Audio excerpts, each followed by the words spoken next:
भाई लोग ये बात सबके पता बा कि पावर स्टार पवन सिंह चुनाव लड़लन और चुनाव लड़ के हार गेलन और हारला के बाद 2-4 दिन शांत का बैठ गेलन कि सावन भादो के बैंक सब टर टर टर टर टर टर कहले बड़सन कि पावर स्टार पवन सिंह के पावर खत्म हो गई। तब पवन सिंह 10 साल पीछे चल गेलन।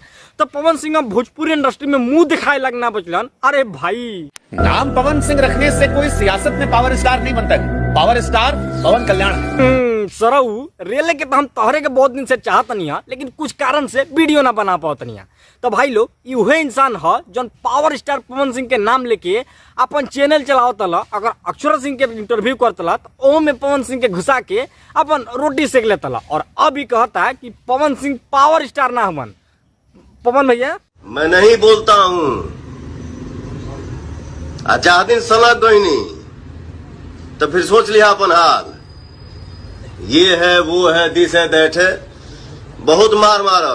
अरे भाई, शेर कुछ दिन शांत बा तो के खोदल का जरूरी होला और शेर हमेशा शेर होला का पवन भैया। पावर एजे से शुरू होला एजे से खत्म हुई, पावर दूसर के कहां से ले ली। अब कुछ लोग सोचत हुई कि पवन सिंह तो चुनाव हार गलन और ये कहता कि पावर एहिजे से शुरू होला और एहिजे खत्म होला। जी हाँ, बिल्कुल, भोजपुरी के जन पावर बा वो पावर स्टार पवन सिंह से शुरू होला और पवन सिंह पर खत्म होला।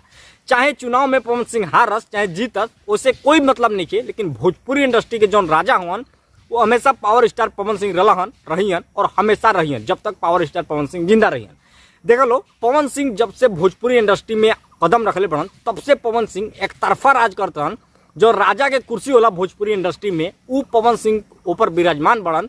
जब से पवन सिंह भोजपुरी इंडस्ट्री में कदम रखले बढ़न तब से आज तक ना जाने कितना सुपरस्टार रहलन लोग, कितना चल गए लोग, लेकिन पवन सिंह के जौन कुर्सी बा, जौन राजा वाला कुर्सी बा, जौन पावर स्टार वाला कुर्सी बा, वो पवन सिंह खातिर बस बनल बा जब तक पावर स्टार पवन सिंह जिंदा बढ़न।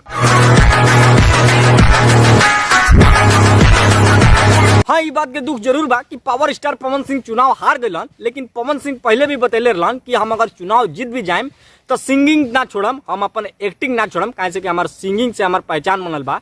और पवन सिंह अब कुछ दिन साथ बढ़ल तो वही मत समझ लो कि power star Pawan Singh Bhojpuri industry छोड़ दिलन। पवन सिंह भोजपुरी इंडस्ट्री संन्यास लेलन, ऐसा बात नहीं है। अब पवन सिंह अपन थोड़ा फैमिली के साथ, कैसे कि पवन सिंह के पत्नी के साथ भी अब थोड़ा मिलाप हो गई बा, तो थोड़ा बहुत बिजी बढ़न और फैमिली की टाइम देते रहन। और तो हम लोग का एगो पवन सिंह के म्यूजिक डायरेक्टर प्रियांशु सिंह के पोस्ट जरूर देखले हो बोलो कि अब फिर से एगो धमाका होके वाला बा और पवन सिंह फिर से भोजपुरी इंडस्ट्री में आए वाला बड़न। फिर से भोजपुरी इंडस्ट्री में उहे जुनून में, उहे अपन एनर्जी में भोजपुरी के गाना दिहन, हिट गाना दिहन और फिर से भोजपुरी में राज करियन।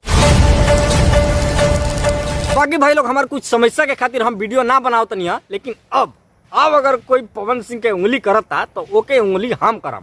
बाकी तो हम लोग के वीडियो के लाइक कर लो और चैनल के सब्सक्राइब कर लो और वीडियो के ज़्यादा से ज़्यादा शेयर कर लो, कैसे कि बहुत दिन वीडियो नहीं बनैनी तो इससे चैनल थोड़ा डाउन हो गई बा। बाकी तो हम लोग के सपोर्ट के जरूरत बा, तनी वीडियो के लाइक कमेंट शेयर सब्सक्राइब जरूर कर दिया लो।